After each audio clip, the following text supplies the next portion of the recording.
శ్రీరామచంద్రమూర్తి ఎంతో సుభాష్ చంద్రబోస్ అంతే. ఆయనకి జరిగిన అన్యాయం సామాన్యమైంది కాదు.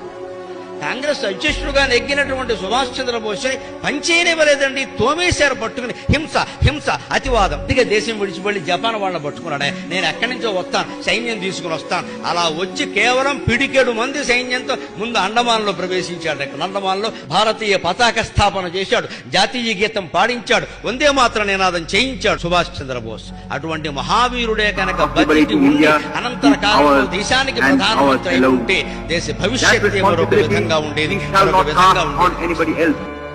Because that would be against our national honor.